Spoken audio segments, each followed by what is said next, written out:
ప్రతి కష్టము వెనుక, ప్రతి కన్నీళ్ళ వెనుక ఒక అనుభవము ప్రతి క్రైస్తవుడు పొందాలి. అది పొందితేనే కష్టము ఏం చేస్తుందంటే అన్నిటిని మనం నేర్పిస్తుంది. ఒక కష్టము అన్నిటిని నేర్పిస్తుంది. శిల్పము చెక్కేటప్పుడు రాయి బాధపడుతుందంట. రాయి చాలాసార్లు బాధపడ్డది. ఎన్నిసార్లు నన్ను కొడతావు, ఎంతగా నన్ను తయారు చేస్తావు, ఎన్ని దినములు నన్ను తయారు చేస్తావు, ఎన్ని రోజులు నన్ను తయారు చేస్తావు, ఎన్ని సంవత్సరాలు నన్ను తయారు చేస్తావని ఆ శిల్పాకారుడికి ఆ రాయి పలుకుతున్నప్పుడు శిల్పాకారుడు అన్నీ పట్టించుకోడు. ఎందుకు? తన పని తను చేస్తున్నాడు. ఏంది? చెక్కడము మాత్రమే శిల్పాకారుడు చెక్కేది. ఏం చేస్తున్నాడు? ఒక రాయిని బాగా చెక్తా ఉన్నాడు.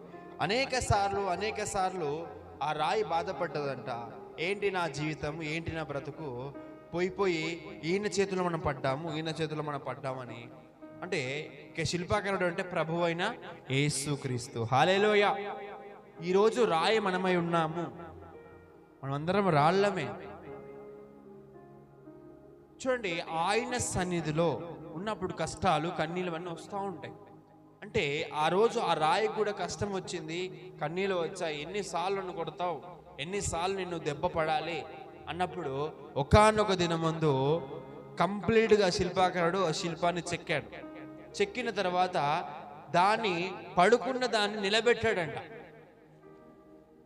చెక్కేటప్పుడు ఎలా చెక్తారంటే కొంతమంది పడుకొని చెక్కుతారు. అంటే రాయిని పడుకోబెట్టి చెక్కుతారు. దాన్ని నిలబెట్టి చెక్కరు. నిలబెట్టి చెక్కితే నిలువుగా పోతుంది. దాన్ని పడుకోబెట్టి చెక్కాడు. నిలబెట్టిన తర్వాత తన ఆకారాన్ని చూసిన జనులందరూ తన దగ్గరకు వచ్చి ఫోటోలు దిగారంట. హల్లెలూయా. ఎట్టిగానే అది రాయి పోలేదు. ఈరోజు రాళ్ళు వస్తాయని భూమితో విన్నప్పుడు, రాళ్ళు వచ్చినప్పుడు ఆ రాయిని మనం ఏం చేస్తామంట? తీసుకొని పోయి కింద బేస్మెంట్కి వేస్తాం. దేనికి? పునాది గట్టిగా ఉండాలని రాయిని మనం వాడుతున్నాం కదా. పనికిరాని రాయిని కూడా ఒక శిల్పాకారుడు ఏం చేస్తున్నాడని చెక్కి ఒక ఇటుక గదను మార్చి పునాది మీద దాన్ని నిలబెడతా ఉన్నాడు. ప్రభువు అయిన యేసుక్రీస్తు కూడా మనందరి జీవితంలో చేసేది కూడా ఇదే. హల్లెలూయా. ఉట్టిగానే జీవితాలు ఆవిరిగా దేవుడు మార్చాడు. అన్ని విషయములలో దేవుడు ఏం చేస్తాడంట? అన్ని గమనించుకొని, మన కష్టాన్ని, మన కన్నీళ్లు గమనించుకొని. చూడండి, కష్టం వచ్చినప్పుడు దేవుడు పాట ద్వారా ఆదరించాడు. వాక్కు ద్వారా ఆదరిస్తాడు, పాట ద్వారా ఆదరిస్తాడు.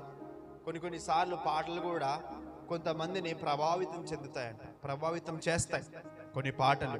మరి ఈ సంవత్సరంలో కూడా దేవుడు చక్కటి పాటను అనుగ్రహించి తన సాక్షిగా దేవుడు ఉంచినందుకు దేవాది దేవునికి కృతజ్ఞతాస్తుతులు చెల్లిస్తున్నాను. హల్లెలూయా.